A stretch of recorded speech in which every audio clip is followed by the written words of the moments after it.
شب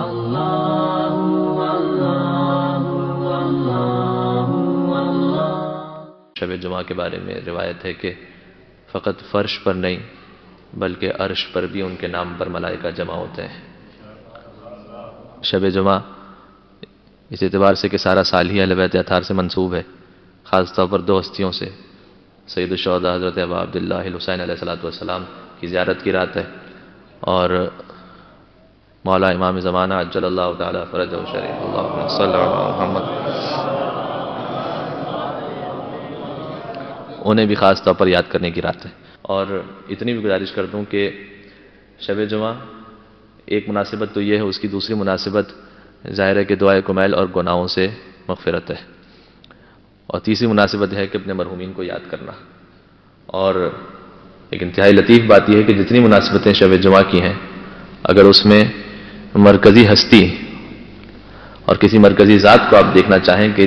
جن سے یہ ساری مناسبتیں تعلق رکھتی ہیں،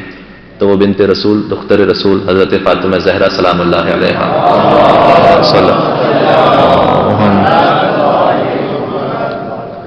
جہاں زمانے کے امام کی بات ہو تو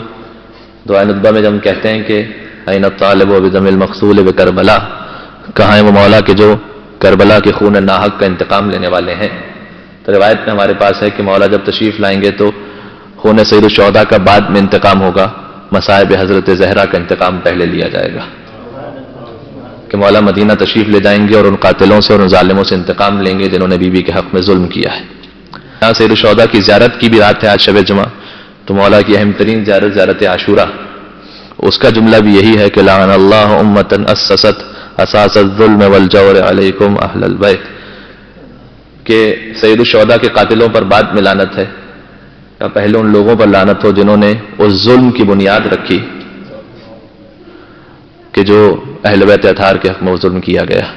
اور وہ بنیاد مدینہ منورہ میں رکھی گئی۔ جہاں تک تعلق ہے کہ مرحومین کو یاد کیا جائے، تو یہ بھی شہزادی ہی کی سنت ہے، اس لیے کہ روایت میں ہے کہ ہر پیر کے دن، ہر جمعرات کے دن شہزادی مدینہ منورہ سے باہر جایا کرتی تھیں حضرت حمزہ کی قبر پر، اور وہاں جا کر گریہ کیا کرتی تھیں اور ان کی شہادت کو یاد کیا کرتی تھیں۔ اور جہاں تک گناہوں سے مغفرت کی بات ہے تو اس میں بھی بہت ساری باتیں انشاءاللہ عشرے میں آتی رہیں گی، لیکن ایک بنیادی ترین بات کہ وہ تسبیح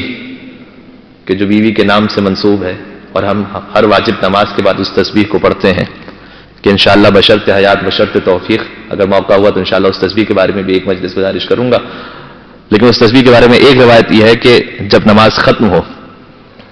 اور بغیر پہلو بدلے ہوئے، اسی پہلو پر جس پہلو پر انسان ہے اسی پہلو پر بیٹھتے ہوئے اگر تسبیح حضرت زہرا کی تلاوت کی جائے، تو خدا آسمان کے ملائکہ سے کہتا ہے کہ اس نے وہ تسبیح پڑھی ہے جو مجھے اتنی محبوب ہے، تو یاد رکھنا اور گواہ رہنا کہ میں نے اپنی کنیز فاطمہ زہرا کے صدقے میں اس کے تمام گناہ کبیرہ و صغیرہ کو معاف کر دیا ہے۔ صلوات علی محمد و آل محمد۔